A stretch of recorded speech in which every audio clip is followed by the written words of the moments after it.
financial advisor licensed across Canada and the US. With a firm belief in the importance of a solid financial foundation, I specialize in guiding individuals, families, and businesses towards their financial goals with confidence and clarity.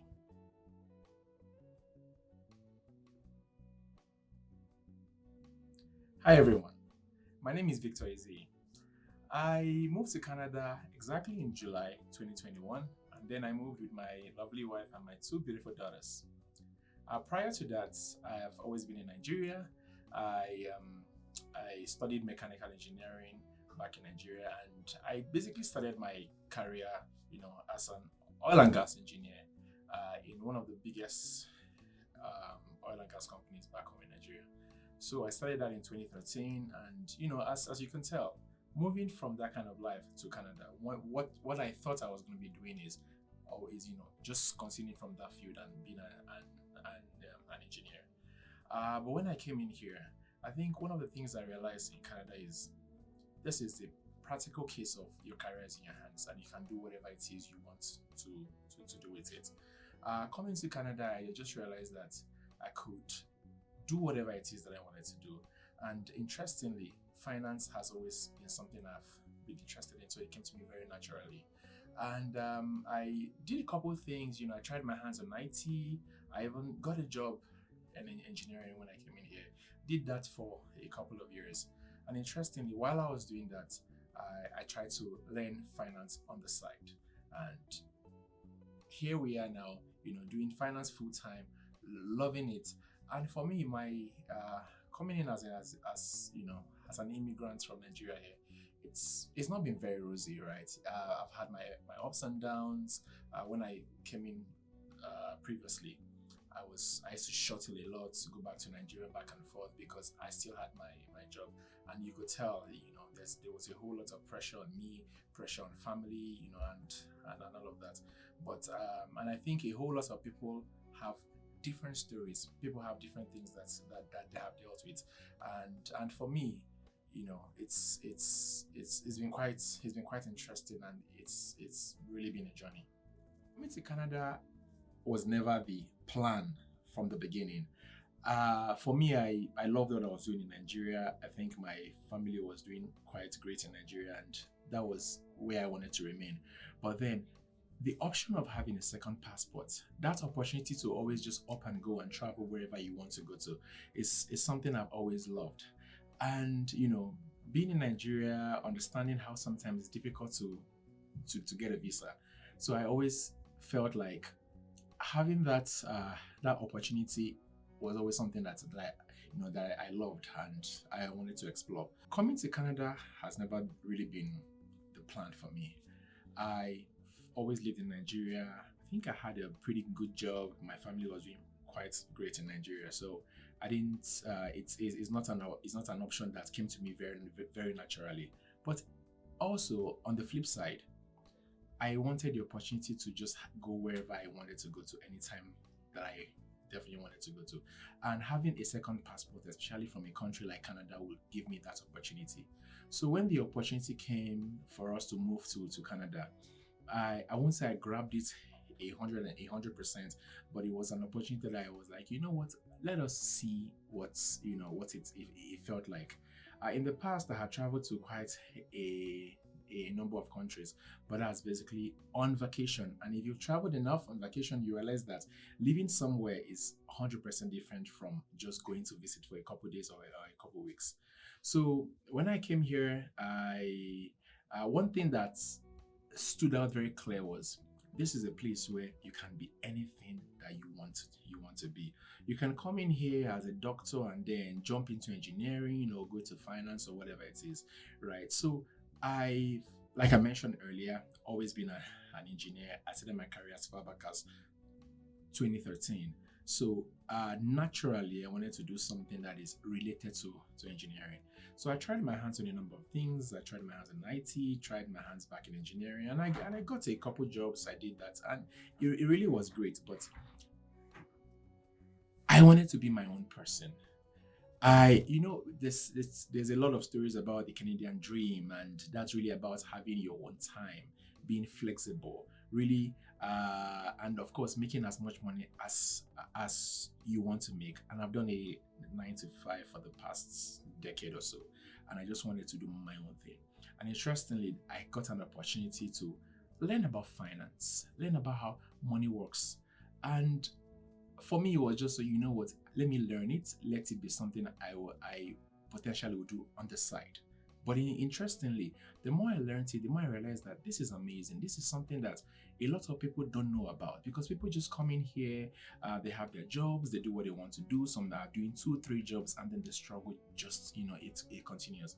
But for me, I was like, while I was learning it, I felt like there were a lot of gaps in my own financial life, in a lot of people's financial lives, that I thought I could plug. And slowly I got quite amazed and interested in it. And then that's where I decided, you know what, I'm going to take this 100%, and I'm going to use this opportunity to teach people about finance. But of course, at first, teach myself, grow, learn all I have to learn. And interestingly, I am actually still in that phase where I'm growing and learning. But I have been able to impact over 200 families to understand finance, to make sense of their savings, their investments, and of course, insurance, which is very, very important. Success felt like the typical 9 to 5, the typical go to work, come back, maybe even sometimes do day shift, because I hear people talking about day shift, night shift, and I felt like that is the template I should work on. But coming in here and spending a couple of years, I realized that success is different. Success most times isn't even about the size of your bank account, or what you've made of your life. Success for me is about having a balance of everything, having the money you need, because of course financial literacy is very important. Understanding finance, knowing how money works, having time for yourself, being able to do whatever it is you want to do, and of course being able to afford the basics. For me, that was really what I saw as success, because I had a few friends that were managing their own thing.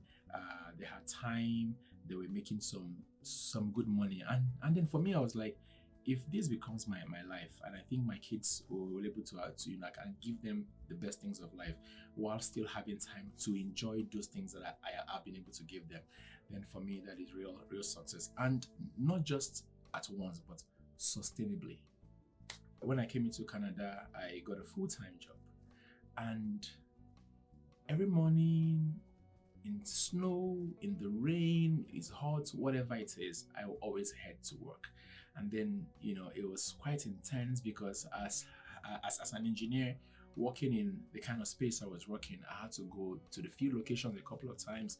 And I realized that it was taking a toll on my family, because I wasn't there for example, for my kids' birthdays, for some interesting events that I had to be there for, because most of my time I had to use that to do my paid job 9 to 5, and the money was great, but I just didn't have that balance. I didn't have that work-life balance that I always craved for. And as much as even though it was great, the money was great, I also felt like I couldn't afford some of the luxuries that I wanted to afford. It's always a great idea to go on vacations with family, have a good time, celebrate the kids' birthdays, invite their friends over, spend some good money. And I just wasn't able to afford that to the best of my ability that I felt I should be able to. And being handling my business full time now gives me basically all of those things that I always craved for. It gives me the time, it gives me the money that I want, and it also gives me the, like growing personally.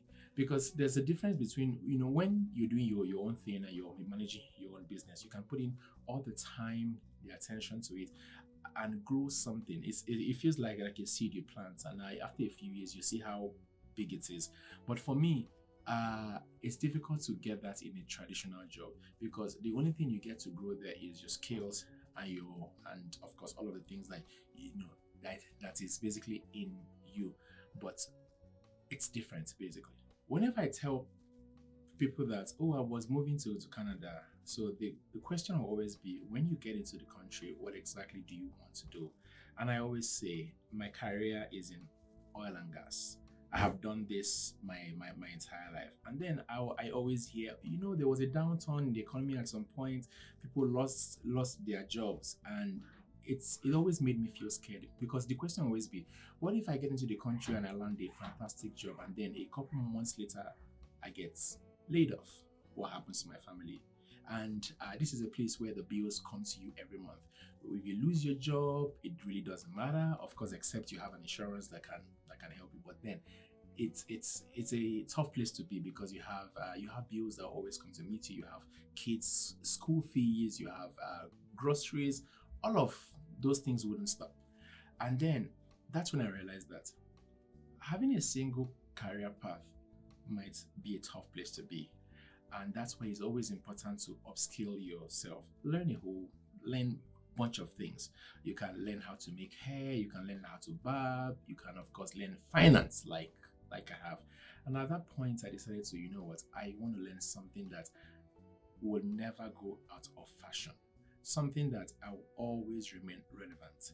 And at that point it made a lot of sense to me to say, this finance that I'm learning is always gonna help me, because whether you like it or not, everybody needs some sort of financial skill, knowledge, right, to navigate life. When I started learning about finance, one of the concerns that I had, because this is for lack of a better word, this is a business where you provide services to people. And as you all know, when you are providing services to people, you typically need a client to provide the services to. So I was always worried. Now you're going into a new field where you have to advise people, where you have to provide services to people. Would they buy your services? Would they be interested? Will you even understand what you're doing to the extent where you have to deliver the best the best things to people? And also some of the concerns I had was, coming in here, who do you even know? Because if you think about it, if you start a business, most times if you know lots of people, then it's easy to say, my brother, my sister, my friend, this is what I'm doing, and I require your support to grow my business. But I came into Canada, I'm not sure I knew more than 5 people when I came in here. So it was always a dilemma. It's always a struggle to say, how do I build a business in a country where I don't exactly know much people, or basically anyone, right? So those were the challenges. But for me, I'll always say, you have to start, because if you don't start, you never know how the journey will be. So baby steps, because they say it's little drops of water make an ocean. So for me, I just started the process step by step, and look where we are today. One of the biggest fears I had when I started my business is, will I succeed? Will people listen to me? Would it even make sense? What if in the first few months it looks like it's going well, and then all of a sudden things go down? I just wasn't sure. And I think a lot of people face these fears. Think about it. Actually, if you watch the numbers, 90% of businesses actually fail. And interestingly, no one gets to hear them. The only ones that you hear are those ones that, of course, did well. So that was always my fear. Will I start something that over time I will get tired of it, or maybe even get bored of it? I just wasn't sure. And here there's a lot of compliance concerns. If you just don't know, tomorrow things might you might not know what's going to happen, and then you lose your license, and then you have to start from to also of course start from scratch. So it was always a tough place for me, because for starters, I had to understand the business side of things in this country. So yeah, for me, I would say it's not always very easy to start a business, but I'll tell you that every business has its risk. and you just want to do the right things. You want to learn it, and that's why I would it would be tough for me to encourage someone to just start a business without understanding the ins and the outs. But largely, you don't have to understand everything, but the basics. Once you know the basics and you know that you've crossed some of your T's and your I's are dotted, get in, and it's okay to fail. It's very okay to fail because you know what? When you fail, you learn from it and you can get better. Learning never ends. This is a business that I'll encourage most people to start part time. And that is because you don't want to be scared at the beginning. When you start something and you expect that it's going to take over your finances, you're gonna all your bills will come from there, then it might be a struggle. And that's why most people that have a business, most of them, not all of course, started as a 9 to 5 because a 9 to 5 is an opportunity to create as much capital as possible. And then, of course, you can use that capital as a backup plan or you can use it as a base to move into whatever it is that you want to do. So for me, when I started this, I had my full-time job. I had a 9 to 5 that was at least supporting me, that made sure that my finances were doing okay. Because when you start a business, there are some months you make money, some months you of course even make loss. That's a possibility. And when that happens, life becomes a struggle, and you start wondering to yourself, am I in the right spot? And that's why a lot of people quit. Right? You start a business, things start going well, and then at some point you feel things don't go your way, and then you quit. So that has basically been my journey. And after doing it for 2 years, I felt like I was in a space where my finances became very very okay in the business, and then I decided to go full time eventually, and I went full time in January 2025, and since then till now, I think I would say it's one of the best choices I have made in the past year. When I came to Canada in 2021, I was not sure. Um, Maybe I was scared. There were a lot of why Canada, why now, lots of whys that I just couldn't provide a response to. If you're stuck on one job, if you're confused, I was. If you're not sure, I was. And if you're asking yourself a lot of questions, there's one thing I will always advise everyone. Find that thing that you're good at. Find that thing that could be a hobby. That thing that you know that you can make money from while doing it easily. Now that could be the real deal. Uh, Traditional jobs are amazing. I've done that. I've done that almost my entire life, and I'll say it's a great place to start. But nothing stops you from learning something on the side, and and like I actually said earlier, it could be the basic things. It could be making hair, it could be barbing hair, it could be finances.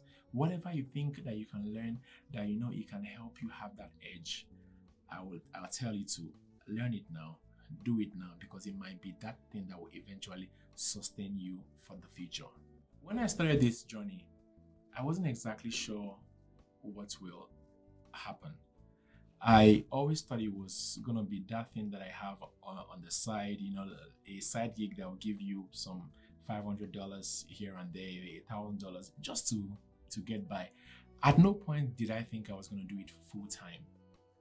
But while I was learning it, while I was helping people, I just realized that this could be the real deal.